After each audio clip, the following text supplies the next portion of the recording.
Oke, jadi di modul ini kita akan membahas pengambilan keputusan taktik atau tactical decision making.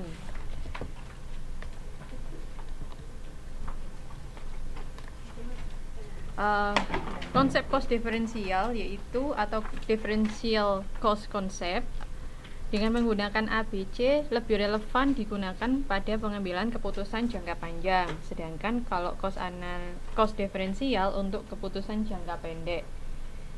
Ada 6 langkah proses pengambilan keputusan taktis, yaitu yang pertama mengidentifikasi masalah, kemudian mencari alternatif dan mengidentifikasi cost dan manfaat tiap alternatif, lalu menghitung total cost dan manfaat pada tiap alternatif dan memasukkan faktor-faktor kualitatif serta membuat keputusan. Sepertinya ini sudah pernah kita pelajari sebelumnya. Jadi kalau kita membuat keputusan, tahapnya seperti ini dulu.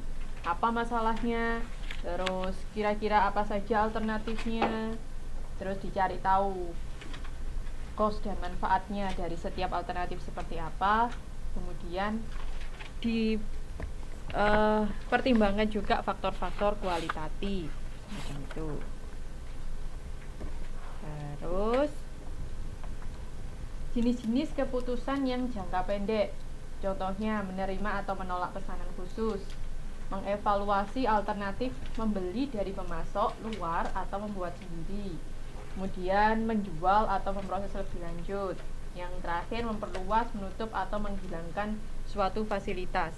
Kita sudah pernah bahas ini sebelumnya kan ya? Sudah pernah apa belum? Masih ingat apa sudah lupa? Kemarin Kan misalnya menerima atau menolak pesanan, kalau diterima pesanannya lebih banyak untungnya yo berarti kita terima, kita ambil. Misalnya membeli atau membuat sendiri, kalau membuat sendiri lebih murah, yuk kita buat sendiri daripada beli, macam itu. Nanti ada kita bahas ini lagi. Kemudian ada analisis cost diferensial, yaitu analisis yang menentukan tingkat yang diinginkan dari suatu keputusan dalam jangka pendek. Jika manfaat diferensial seperti pendapatan terhindar dari denda lebih besar daripada cost diferensial, maka keputusannya diambil. Jika cost diferensial, cost yang harus dikeluarkan untuk menyelesaikan suatu usulan atau proyek yang telah dilakukan. Cost diferensial disebut out of pocket cost dan avoidable cost. Tapi cost diferensial bukan sunk cost. Jadi oke, kita masuk ke sini dulu. Ini mengenai cost variabel pada umumnya adalah cost relevan dalam analisis cost diferensial. Dikeluarkan pada saat aktivitas dilakukan dan dapat dihindarkan saat tidak dilakukan. Kalau cost tetap dapat dikategorikan sebagai cost diferensial saat melakukan aktivitas terjadi penambahan cost tetap. Kalau cost kesempatan atau opportunity cost, nilai ukur yang dikorbankan karena menolak alternatif penggunaan terbaik dari sumber daya.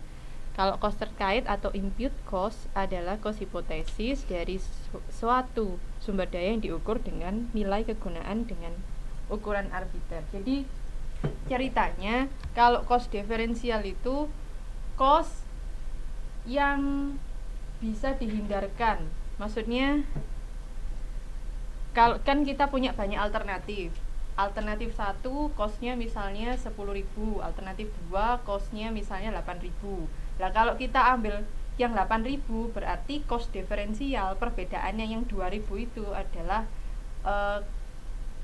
cost diferensial yang bisa kita ambil untuk memilih yang 8.000. Kan lebih sedikit costnya, lebih sedikit biayanya. Kan kita biasanya mau yang sedikit biayanya, besar untungnya.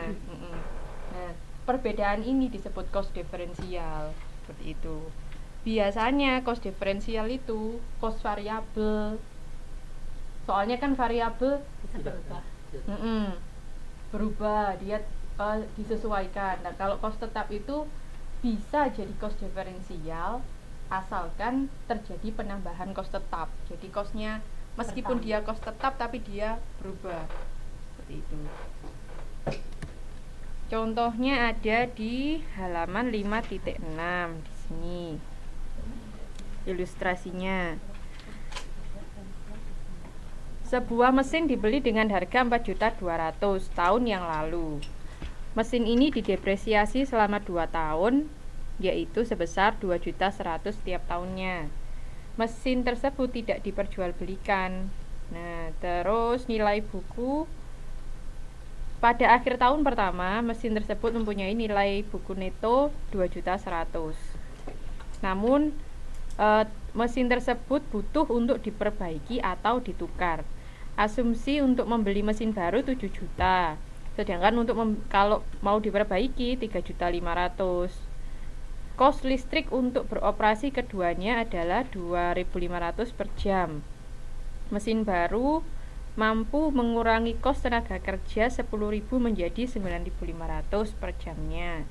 Jika perusahaan diestimasi akan beroperasi selama 2.000 jam, maka kos variabel untuk listrik adalah 5 juta dan untuk tenaga kerja adalah 19 juta.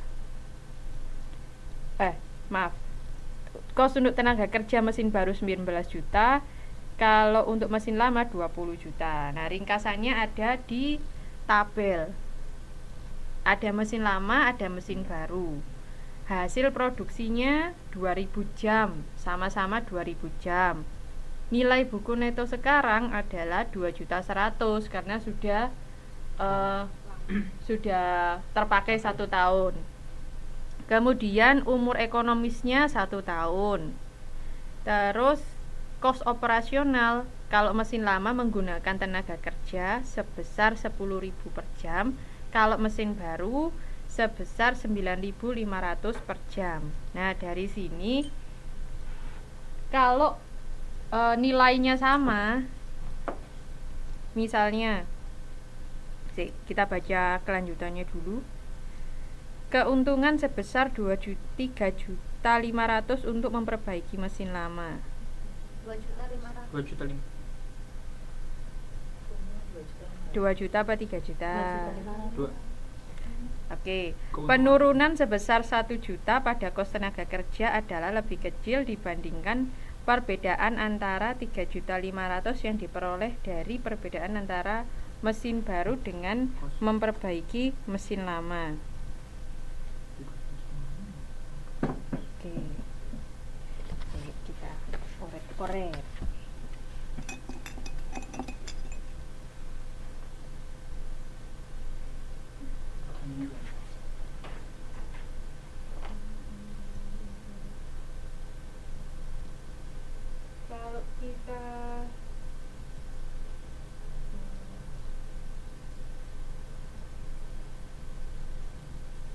Kalau kita memperbaiki, kalau ini mesin baru, ini mesin lama. Kalau kita beli berarti kosnya 7 juta. Kalau mesin lama kan harus diperbaiki, berarti 3.500.000.